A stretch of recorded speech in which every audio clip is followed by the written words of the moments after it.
The anonymous thing is interesting, and I really mourn the death, I guess I would say, not death, but the undergroundization of the anonymous internet. Because, like you were saying on 4chan, it's really the perfect example. There are no repercussions for saying this sword cuts both ways. Because on the one hand, yeah, there's no negative repercussions, right? That's usually what we think of as repercussions or negative. So someone could say, yeah, throw yourself off a bridge and they're not going to get in trouble, right?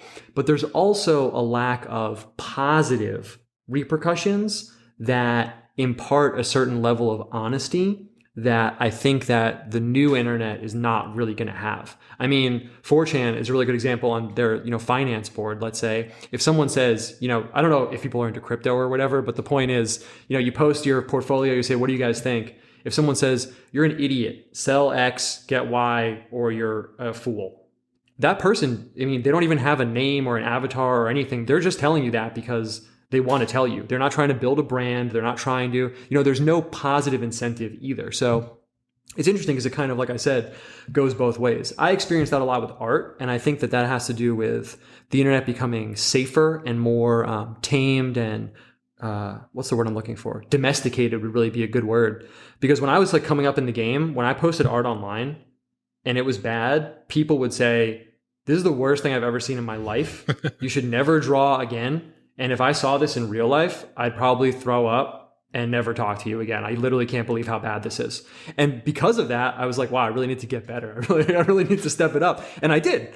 But I think that now, even with how mean people are online, the fact that it's not anonymous takes away that I have no reason to lie to you. I'm the only person in your life that's going to tell you you're going to show this drawing to 100 people in real life. They're going to say it's great because they're your friends. They're lying. This is really bad and you need to improve or stop. It's almost becoming like it's difficult to tap into that truly anonymous honesty, I guess you could say. One example of online honesty that I think everyone felt was positive was something like Post Secret. So there was a online site where people would send their secrets as an anonymous postcard, and they would show them in a very artistic way. And it was sort of a confession. It was a confessional. You would post I've never told anyone this, but people would say I really regret this, or I've always been in love with this person, or I miss someone who died. And you'd have people feel something and go, oh yeah, I've felt the same way. And I didn't know other people felt that. And so there's a way in which that anonymity gave people the ability to say things that they've always wanted to say or express without consequence. And yes. There's a lot of things I think that fit that category. And if anonymity goes, some of that might go too. Yeah, dude, Post Secret is such a good example because I feel like, I don't know if they still do that, but that was really of its time. And even just talking about it, doesn't that have this irreducible charm to it? It has this irreducible, wow, I'm really getting just this window into this unfiltered communication from someone I'm never going to meet, never talk to, I'll never even know. I mean, charm is really a perfect word for it. It has this romantic nature to it in a way. It almost reminds me of, I used to be really into graffiti and stuff like that, which seems like a random segue, but in terms of graffiti stuff, there are guys who get really into it and then sort of wax poetic about, the more meta aspects of it. And I remember I read this one thing. It might have been in a book called The Art of Getting Over by this guy named Stephen Powers. If that's his name, I don't remember.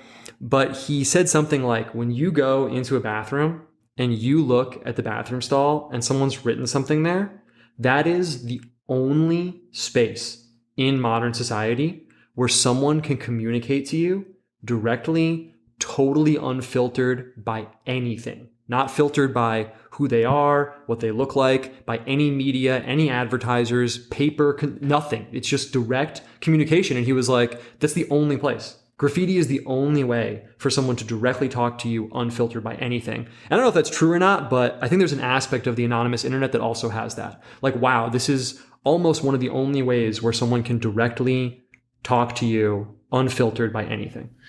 It's also a universal human impulse that's been around since the beginning of civilization. So there's Roman graffiti in bathrooms that people have found that say things like, Flavius was a whore, and this other Roman person is the strongest, and whatever sort of things people would write that are just exactly the same things you'd see nowadays.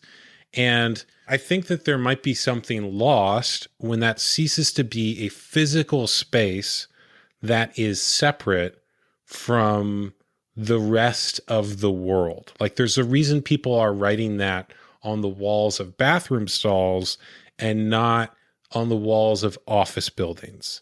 And now, I don't know where Post Secret is now, but I think that if you had first encountered Post Secret in your Twitter feed and someone had just posted those postcards as pictures and it was alongside everything else that people were posting, it would be a different experience than if you had to go to that website and read the latest update.